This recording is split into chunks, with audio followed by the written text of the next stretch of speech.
საქართველოში საჯარო სივრცეში რუსული ენის დღის აღნიშვნა არის დაუშვებელი მანამ სანამ აფხაზეთში გალში მინდა იცოდეთ ვინც არისით ქართული სკოლები აღარ არსებობს და ის ქართული ენის გაკვეთილები რომელიც წარდებოდა აი გაიძურწა ეს ადამიანი როგორც ჩვევიათ ხოლმე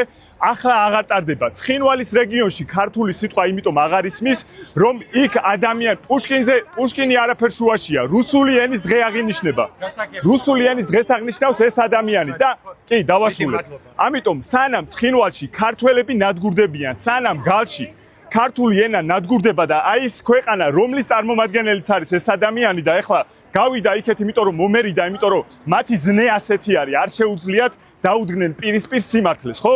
მანამდე საქართველოში არ შეიძლება რუსული ენის აღნიშვნა და ეს ადამიანი დამერწმუნეთ ვეღარ შეძლებს ქართული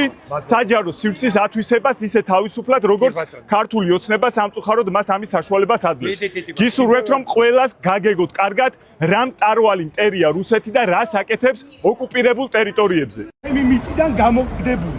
ჩემი ოჯახი და კიდე ათასობით ქართველი ოჯახი ის ქართველები რომელიც დღეს გალში ოჩამჩილეში იმყოფებიან რომ იჩაგრებიან ყოველდღიურად ქართული ენის გამო ქართული მღვდელმსახურება არ ტარდება ოკუპირებულ ტერიტორიებზე ამ დროს რუსული ენის დღის აღნიშვნა ქართველისთვის ჩემი აზრით არის შეურაცხმელი. Среди наших безусловных приоритетов защита и поддержка тех, для кого русский язык является родным.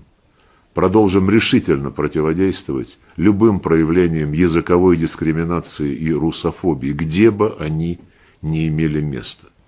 Обязательно добьемся полного восстановления прав тех русских и русскоязычных людей, против которых развязан открытый террор со стороны неонацистского киевского режима. Решение этого вопроса в числе необходимых условий долгосрочного урегулирования украинского конфликта.